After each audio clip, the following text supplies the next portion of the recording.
आज का जो हमारा टॉपिक है वो है हमारा डाइवर्सिटी ऑफ ऑर्गेनिक कंपाउंड के बारे में। ऑर्गेनिक कंपाउंड जो होते हैं उनकी तादाद काफ़ी ज़्यादा होती है, इवन इतनी ज़्यादा होती है कि आपके पास टोटल पीरियोडिक टेबल में के अंदर 118 एलिमेंट है, 118 elements in the periodic table. Carbon के कंपाउंड को आप एक साइड पे रख लें और बाकी जितने बच गए जितने एलिमेंट उन सब के कंपाउंड को एक साइड पे रख लें, तब भी कार्बन के कंपाउंड की तादाद ज़्यादा होती है। कि आपके पास कार्बन की कंपाउंड की तादाद बहुत ज़्यादा होती है as compare to any other element. क्यों ज़्यादा होती है इसकी आज हम रीजनिंग के बारे में पढ़ेंगे। तो कार्बन एटम के कंपाउंड की तादाद ज़्यादा होने की जो पहली रीज़न है वो है आपके पास कैटिनेशन। कैटिनेशन होता क्या है? The ability of an atom to link with other carbon atom to form a long chain and large ring। ये इसकी डेफिनेशन है कि कार्बन का एक एलिमेंट जो है वो दूसरे कार्बन के साथ, दूसरे तीसरे के साथ, तीसरा चौथे के साथ इस तरह कार्बन एटम आपस में कंबाइन करके चेन बना लेते हैं, रिंग बना लेते हैं। तो इसको हम क्या कहते हैं? कैटिनेशन कहते हैं। ठीक है जी। अब वो किस तरह, उसके लिए हम व्हाइट बोर्ड की तरफ जाएंगे।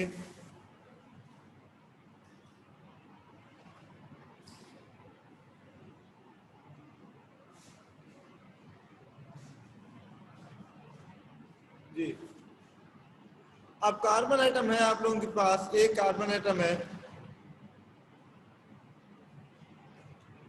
ये जो कार्बन एटम होगा ये दूसरे कार्बन एटम के साथ मिलेगा,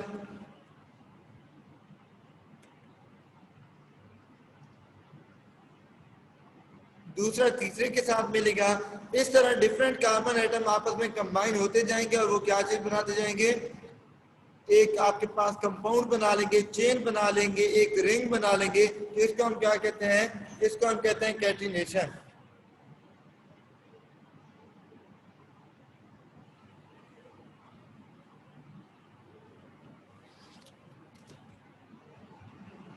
ये एक कार्बन एटम है, ठीक है जी। कार्बन 4 बॉन्ड बना सकता है। टोटल कितने? एक carbon atom at A time 4 bond बना सकता है, 4 बॉन्ड बना सकता है।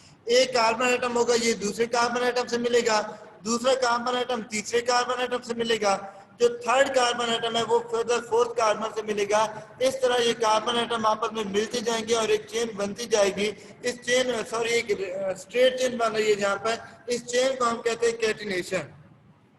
आपके पास जो कार्बन एटम है उसकी वैलेंसी है 4, यानी एक जो कार्बन एटम है वो टोटल 4 बॉन्ड बना सकता है। इसी तरह यहाँ पर आप देख रहे हैं कि एक कार्बन एटम है उसने 2 बॉन्ड बनाए हुए हैं।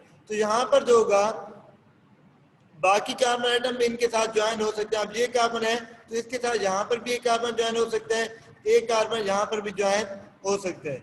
इसी तरह ये कार्बन है, इसने 2 बॉन्ड बनाए हुए हैं, तो एक कार्बन और इधर ज्वाइन हो सकता है, एक कार्बन और इधर ज्वाइन हो सकता है। ठीक है जी।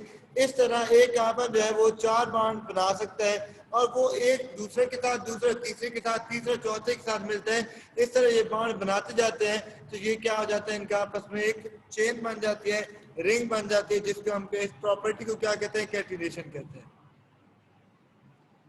ठीक है जी। तो ये थे आपके पास कैटिनेशन की डेफिनेशन। हम कहते हैं the self linking property of carbon atom.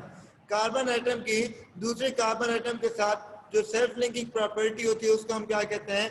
Catenation कहते हैं। ठीक है जी। फॉर एग्जांपल अगर हम कोई और एग्जांपल ले लेता हूं 4 कार्बन की, तो यहाँ पे एक कार्बन एटम है, ठीक है।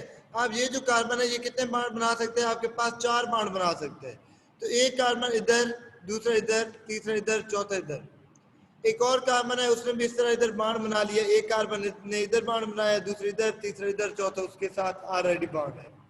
अब होगा क्या कि यहाँ पर एक और कार्बन एटम ने बॉन्ड बना लिया, इसी तरह यहाँ पर भी एक एटम है उसने भी इधर बॉन्ड बना लिया। तो यहाँ पर एक आपके पास ये रिंग बन गई। ठीक है। तो कार्बन एटम की दूसरे कार्बन एटम के साथ मिलकर एक चेन बनाना या रिंग बनाना, इस प्रॉपर्टी को हम कहते हैं कैटिनेशन। क्या कहते हैं? कैटिनेशन। अब कैटिनेशन की रीजनिंग क्या है? कैटिनेशन किस तरह होगी? क्या शराइत है? बुनियादी शराइत क्या है? क्योंकि कार्बन एटम ही सिर्फ क्यों कैटिनेशन शो करते हैं, बाकी एलिमेंट क्यों चेन नहीं बनाते, उसकी क्या रीजन है? तो उसके लिए हम बात करेंगे, दो शराइत है इसकी। जो नंबर 1 आपके पास है वो क्या है कि आपके पास वही एलिमेंट है, वही कैटिनेशन शो करता है जिसकी वैलेंसी मिनिमम वैलेंसी जिसकी 2 हो। The atom, the element which can make chain or can show the phenomena of catenation should have minimum divalent valency, यानी कम से कम उसकी वैलेंसी कितनी हो? 2 हो।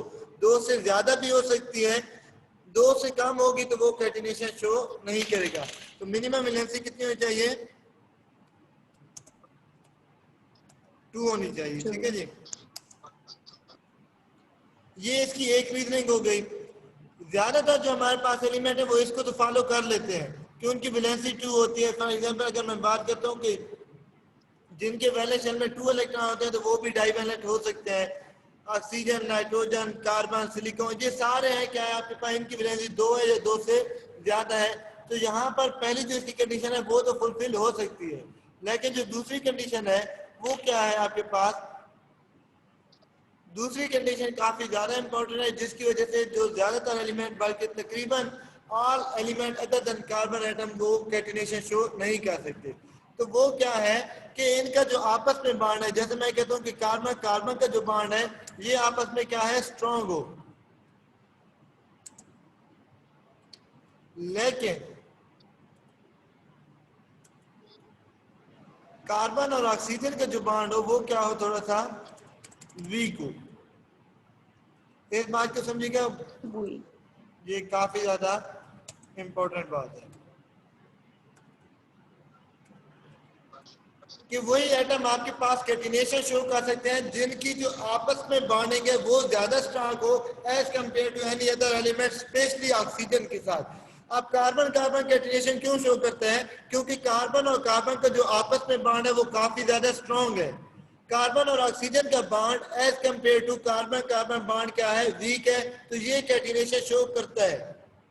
ठीक है जी, लेकिन जो आपके पास है बाकी अदर कंपाउंड की जो हम बात करते हैं, अब ये कैटिनेशन शो करेगा। लेकिन अगर हम बात करते हैं कि सिलिकॉन जो है वो क्यों नहीं शो करता, उसकी क्या रीजन है? तो उसकी रीजन क्या है कि जो सिलिकॉन और कार्बन ऑक्सीजन कैटिनेशन शो करेगा जी, कार्बन और ऑक्सीजन कैटिनेशन शो करेगा। बेटा मैं बात कर रहा हूँ कि कार्बन क्यों कैटिनेशन शो कर रहा है। कार्बन इसलिए कैटिनेशन शो कर रहा है कि कार्बन और कार्बन की जो आपस में बॉन्डिंग है वो वेरी स्ट्रांग है। कार्बन और ऑक्सीजन की bonding as compare to carbon carbon weak है। यहाँ पर हम एक एलिमेंट की बात करेंगे कि क्या कार्बन शो करेगा या नहीं करेगा। ठीक है, ऑक्सीजन यहाँ पर हम उसके कंपेयर कर रहे हैं ऑक्सीजन के साथ कि अगर ऑक्सीजन के साथ बॉन्ड उसका स्ट्रांग है और आपस में बॉन्ड वीक है तो वो कैटिनेशन शो नहीं करेगा। अगर इनका आपस में बॉन्ड जो है वो स्ट्रांग है और ऑक्सीजन के साथ बॉन्ड वीक है तो वो कैटिनेशन शो नहीं करेगा। मैं आपके लिए तमाम क्वेश्चन जो है वो एटलांटिक भी क्लियर करता हूँ। यहाँ पर आप देख लेना, सिलिकॉन के एग्जांपल आप हम लेते हैं कि जो आपके पास सिलिकॉन है, सिलिकॉन और सिलिकॉन इसके भी आपस में जो बॉन्ड है वो क्या है, वीक है। सिलिकॉन और सिलिकॉन का आपस में जो बॉन्ड है वो क्या है, वीक है। बट जो आपके पास है सिलिकॉन और ऑक्सीजन, सिलिकॉन और ऑक्सीजन ये जो बॉन्ड क्या है, ये क्या है आपके पास, स्ट्रांग है।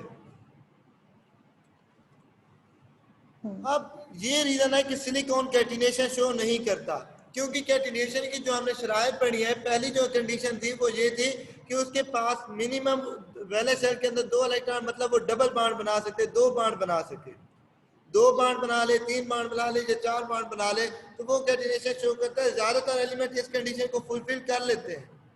लेकिन जो आपके पास दूसरी कंडीशन है कि उनकी जो आपस में बॉन्डिंग है वो स्ट्रांग हो, जैसे कार्बन और कार्बन की आपस में स्ट्रांग बॉन्डिंग है लेकिन सिलिकॉन और सिलिकॉन की आपस में वीक बॉन्डिंग है।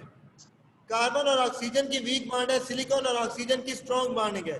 तो सिलिकॉन इसलिए शो नहीं कर रहे क्योंकि जो आपके पास सिलिकॉन है वो दूसरी कंडीशन को फुलफिल नहीं कर रहा। दूसरी कंडीशन जी। क्या थी कि आपस में जो बॉन्डिंग है एलिमेंट की वो स्ट्रांग हो और ऑक्सीजन के साथ उनकी बॉन्डिंग वीक हो। अब कार्बन और कार्बन का जो बॉन्ड है वो स्ट्रांग बॉन्ड है, लेकिन कार्बन और ऑक्सीजन का bond as compare to carbon carbon bond weak है, तो ये कैटिनेशन शो करता है। लेकिन अगर हम बात करते हैं सिलिकॉन की, तो जो सिलिकॉन और सिलिकॉन का बॉन्ड है वो आपस में वो वीक है, बट सिलिकॉन और ऑक्सीजन का जो बॉन्ड है वो स्ट्रांग है। तो ये दूसरी कंडीशन जो है ये फुलफिल नहीं हो पा रही, इस वजह से ये क्या है आपके पास कैटिनेशन को शो नहीं करता। और अक्सर यही क्वेश्चन आता है कि why silicon silicon does not show catenation. तो इसकी रीजन यही है कि सिलिकॉन का जो आपस में बॉन्ड है, the bond between the silicon silicon silicon atom is weaker as compare to silicon oxygen atom, that's why it doesn't show the phenomena of catenation. ठीक है जी।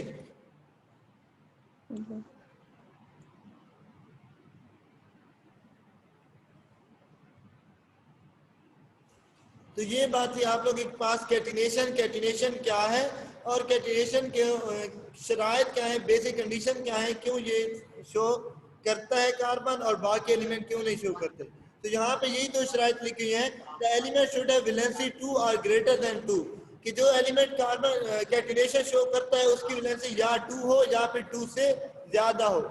और दूसरी जो इसकी कंडीशन है, the bond made by element with its own atom should be stronger as made by the element with other especially oxygen, कि जो carbon और कार्बन जो एलिमेंट है उनका जो आपस में बॉन्ड है वो क्या होना चाहिए, स्ट्रांग होना चाहिए एज कंपेयर टू ऑक्सीजन।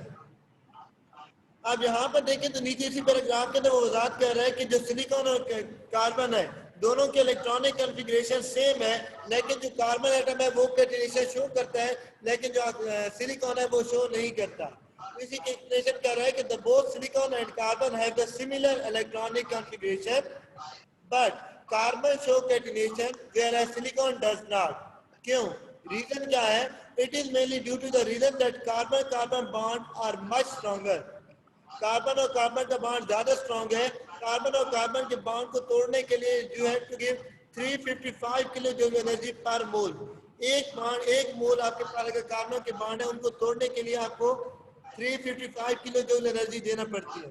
और सिलिकॉन का अगर आपने बॉन्ड तोड़ना है तो उसके लिए आपको 200 किलो जूल पर मोल एनर्जी देनी चाहिए। इसका मतलब है कार्बन और कार्बन को आप ज्यादा एनर्जी दे रहे हैं तो उसकी जो बॉन्ड स्ट्रेंथ है वो ज्यादा है। कार्बन और कार्बन का बॉन्ड स्ट्रांग है, लेकिन सिलिकॉन और सिलिकॉन का बॉन्ड वीक है। यहाँ पर दूसरी जो बात उसने कही कि सिलिकॉन और ऑक्सीजन को वो कंपेयर करता है कि सिलिकॉन और ऑक्सीजन का जो बॉन्ड है उसको तोड़ने के लिए आपको 452 किलो जूल एनर्जी देनी है। इसी चीज को आप लोग ध्यान में रखिए। अभी जो हम बात कर रहे थे कि यहाँ पर सिलिकॉन और सिलिकॉन को तोड़ने के लिए आपको 200 किलो जूल पर मोल एनर्जी देनी थी, लेकिन 452 किलो जूल आपको एनर्जी कब देनी है, जब आप तोड़ते हैं सिलिकॉन और ऑक्सीजन का बॉन्ड। इसलिए यही मुराद है कि जो सिलिकॉन और ऑक्सीजन का बॉन्ड है ये क्या है, स्ट्रॉन्ग है, और जो सिलिकॉन और सिलिकॉन का जो बॉन्ड है वो क्या है, वीक है। Oh, strong. ठीक है, तो इस वजह से ये कैटिनेशन को शो नहीं करता। Weak. एंड सिलिकॉन अगर in the form of silica and silicate in nature लेकिन सर सिलिकॉन और ऑक्सीजन नहीं करता। सर सिलिकॉन और ऑक्सीजन का बॉन्ड जो है वो कार्बन और नहीं, कार्बन और ऑक्सीजन का बॉन्ड कार्बन और कार्बन से वीक होगा। जी, कार्बन और कार्बन का जो बॉन्ड होता है वो स्ट्रांग होता है, कार्बन और ऑक्सीजन का जो बॉन्ड होता है वो वीक होता है। काइंडली आपका क्वेश्चन मुझे तक सही तरह नहीं पहुंच पा रहा, आप चैट बॉक्स के अंदर वो मैसेज कर दें, मैं वहां से आपको रिप्लाई कर देता हूँ। अच्छा जी, तो दूसरा जो हमारे पास सर फिनोमेना मुझे है वो आंसर है, मिल गया, थैंक यू। जी दूसरा जो हमारे पास फिनोमेना है वो है आइसोमेरिज्म का। आइसोमेरिज्म क्या चीज होती है, आपको जब हम मॉलिक्यूलर फार्मूले की बात कर रहे थे तो वहां पर मैंने एक बार बताई थी कि जो ब्यूटेन होता है उसका मॉलिक्यूलर फार्मूला होता है C4H10। मॉलिक्यूलर फार्मूला तो सेम होता है लेकिन उसके स्ट्रक्चरल फार्मूलाज मुख्तलिफ होते हैं। इस फिनोमेना को हम कहते हैं आइसोमेरिज्म कहते हैं। The existence of an element in the same molecular formula but different structural formula is called isomerism। कि आपके पास क्या होता है कि मॉलिक्यूल का मॉलिक्यूलर फार्मूला सेम होता है मालिक्यूलर फार्मूला सेम होता है लेकिन उनके स्ट्रक्चरल फार्मूला डिफरेंट होते हैं, इसको हम कहते हैं आइसोमेरिज्म। जैसे यहाँ पर अगर आप लोग एग्जांपल देखें तो यहाँ पर एग्जांपल के अंदर 3 फार्मूला बने हुए हैं पेंटेन के।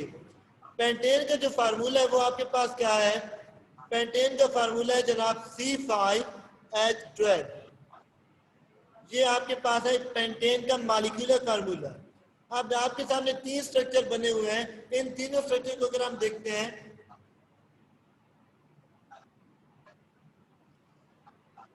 ये आपके पास एक स्ट्रक्चर है, ये क्या है आपके पास एन पेंटेन का। इन्होंने आपस में क्या बनाया हुआ है, इन्होंने आपस में स्ट्रेट चेन स्ट्रक्चर बनाया हुआ है,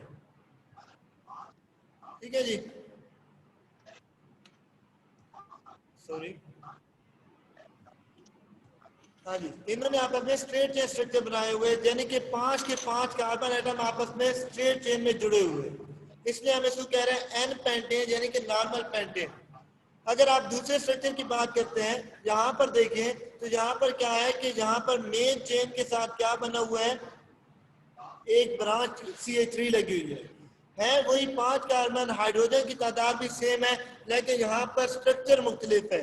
ये आपके पास है ब्रांच स्ट्रक्चर और जो पहले जो था वो आपके पास था एन पेंटेन स्ट्रक्चर, मतलब स्ट्रेट चेन स्ट्रक्चर। इसी 5 कार्बन हवाले का एक और स्ट्रक्चर है जिसको हम कहते हैं नियो पेंटेन। इसके अंदर क्या होता है कि ये 5 कार्बन इस तरह जुड़े होते हैं कि मेन कार्बन के चारों साइडों पे मिथाइल ग्रुप लगे होते हैं, तो ये इसकी 3 स्ट्रक्चर फार्मूला है। मॉलिक्यूलर फार्मूला एक था C5H12, लेकिन इनका स्ट्रक्चर फार्मूला है वो 3 डिफरेंट स्ट्रक्चर्स हैं, जिस मामले को हम कहते हैं isomerism. The existence of a compound in more than one structure form but having same molecular formula is called isomerism। और ये जो 3 कंपाउंड हैं ये एक दूसरे के आइसोमर्स कहलाएंगे। यहाँ से मैं आप रीडिंग कर रहा हूँ कि isomerism है कि the compound are said to be isomers if they have same molecular formula but different arrangement of atom। मतलब कि उनका स्ट्रक्चर फार्मूला क्या हो, डिफरेंट हो, तो इसको हम क्या कहते हैं, आइसोमर। और इस पूरे फिनोमेना को हम कहते हैं आइसोमेरिज्म। अगर हम ब्यूटेन की बात करते हैं, ब्यूटेन का होता है C4H10, तो उसके आपके पास 2 स्ट्रक्चर बनते थे, एक स्ट्रेट चेन और एक ब्रांच चेन। पेंटेन के आपके पास बनते हैं 3 स्ट्रक्चर। इसी तरह जब हम हेक्सेन की तरफ जाएंगे तो उसके 4 स्ट्रक्चर बनेंगे, हेप्टेन की तरफ जाएंगे तो उसके 5 बनते जाएंगे। मतलब कंपाउंड के अंदर कार्बन एटम की तादाद जितनी ज्यादा होती जाएगी उनके आइसोमर्स की तादाद भी ज्यादा होती जाएगी और इनकी प्रॉपर्टीज भी डिफरेंट होती जाएंगी। सॉरी, उनकी फिजिकल प्रॉपर्टीज होती हैं वो भी ज्यादातर क्या होती हैं, डिफरेंट होती जाती हैं। तो इस वजह से हम कहते हैं कि ये कार्बन की कंपाउंड की तादाद ज्यादा है। अब मालिक्यूल एक है और उसके फार्मूला डिफरेंट है, एक मालिक्यूल के 6-6, 10-10 जब फार्मूला होंगे तो ऑटोमेटिकली उनकी तादाद काफी ज्यादा होगी, ठीक है जी। उसके बाद जो तीसरी इसकी रीजन है डाइवर्सिटी ऑफ ऑर्गेनिक कंपाउंड की, वो है strength of covalent bond. Carbon का साइज होता है छोटा तो वो जितने भी बॉन्ड बनाते हैं वो ज्यादातर स्ट्रॉन्ग बॉन्ड बनाते हैं। कार्बन आपस में भी स्ट्रॉन्ग बॉन्ड बना लेते हैं, कार्बन ऑक्सीजन के साथ भी स्ट्रॉन्ग बॉन्ड बना लेते हैं, हाइड्रोजन के साथ, इसके अलावा हेलोजन के साथ, सल्फर के साथ। तो कार्बन जो एटम है वो ज्यादातर दूसरे एलिमेंट के साथ जो बॉन्डिंग करता है वो भी स्ट्रॉन्ग बॉन्डिंग करता है, तो इसके कंपाउंड ज्यादा स्टेबल होते हैं और उनकी तादाद इस वजह से भी ज्यादा होती है। Due to its very small size, carbon can form very strong covalent bond with other carbon atoms like hydrogen, oxygen, nitrogen and halogen. This enable it to form a large number of compound. अगर chlorine लग जाएगी तो एक class compound की alkyl halide बन जाएगी, अगर उसके साथ नाइट्रोजन लग जाएगी तो नाइट्राइड बन सकते हैं, ठीक है। इसी तरह सल्फर लग जाएगी तो आपके पास सल्फाइड वगैरह बन सकते हैं। तो मतलब ये कि इनके साथ जब मुख्तलिफ एलिमेंट लगते हैं तो इनके एक अलग-अलग क्लासेस बन जाते हैं, जिसकी वजह से कार्बन एटम की कंपाउंड की तादाद होती है वो क्या होती है, ज्यादा होती है। The next one is multiple bonding. Multiple bonding mean कि कार्बन कार्बन के साथ सिंगल बॉन्ड भी बना सकते हैं, कार्बन कार्बन के साथ डबल बॉन्ड भी बना सकते हैं, कार्बन कार्बन के साथ ट्रिपल बॉन्ड भी बना सकते हैं। तो कार्बन एक अगर सिंगल बॉन्ड बनाएगा तो वो एक क्लास होगी जिसको हम अल्केन कहते हैं। कार्बन कार्बन के साथ अगर डबल बॉन्ड बनाएगा तो वो दूसरी क्लास होगी जिसको हम अल्कीन कहते हैं। कार्बन कार्बन के साथ अगर ट्रिपल बॉन्ड बनाएगा तो वो आपके पास तीसरी क्लास होगी जिसको हम क्या कहते हैं, अल्काइन कहते हैं। तो कार्बन सिंगल बॉन्ड बना सकते हैं, डबल बना सकते हैं, ट्रिपल बॉन्ड बना सकते हैं, तो उनकी अलग अलग क्लासेस बन जाती हैं और ये भी रीजन है कि कार्बन आइटम की कंपाउंड की तादाद काफी ज्यादा होती है। तो आज जो हमने पढ़ा उसके अंदर हमने ये पढ़ी कि कार्बन आइटम की कंपाउंड की तादाद बहुत ज्यादा है।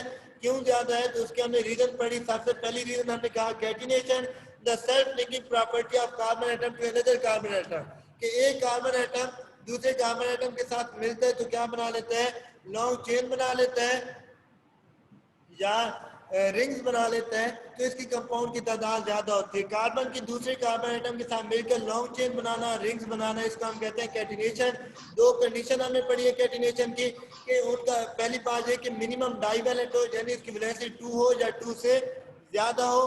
दूसरी कंडीशन ये थी कि उनकी जो आपस में बॉन्डिंग है, जैसे कार्बन कार्बन की आपस में बॉन्डिंग स्ट्रांग हो, लेकिन ऑक्सीजन के साथ या बाकी एलिमेंट के साथ बॉन्डिंग उनकी as compare to self bonding वो क्या हो? वीक हो। फिर हमने आइसोमेरिज्म की बात की कि एक मॉलिक्यूल होता है जिसका मॉलिक्यूलर फार्मूला सेम होता है, लेकिन उनका स्ट्रक्चरल फार्मूला क्या होता है? मुख्तलिफ होता है। इसको हम कहते हैं आइसोमेरिज्म, और कंपाउंड्स को हम कहते हैं आइसोमर। पेंटेन के आपके पास 3 आइसोमर्स हैं, एन पेंटेन, आइसोपेंटेन और नियोपेंटेन। आपके पास जो ब्यूटेन होती है उसके 2 आइसोमर्स हैं, एक को हम कहते हैं एन ब्यूटेन और एक को हम कहते हैं आइसोब्यूटेन। उसके बाद हमने कहा कि स्ट्रेंथ ऑफ कोवलेंट बॉन्ड की कार्बन के क्योंकि समाज साइज है, समाज साइज की वजह से कार्बन आपस में तो स्ट्रॉन्ग बॉन्डिंग बना ही लेते हैं। इसके अलावा ऑक्सीजन, हाइड्रोजन, नाइट्रोजन, हेलोजन वगैरह के साथ भी वो स्ट्रॉन्ग बॉन्डिंग करते हैं, जिसकी वजह से कंपाउंड की तादाद ज्यादा हो जाती है।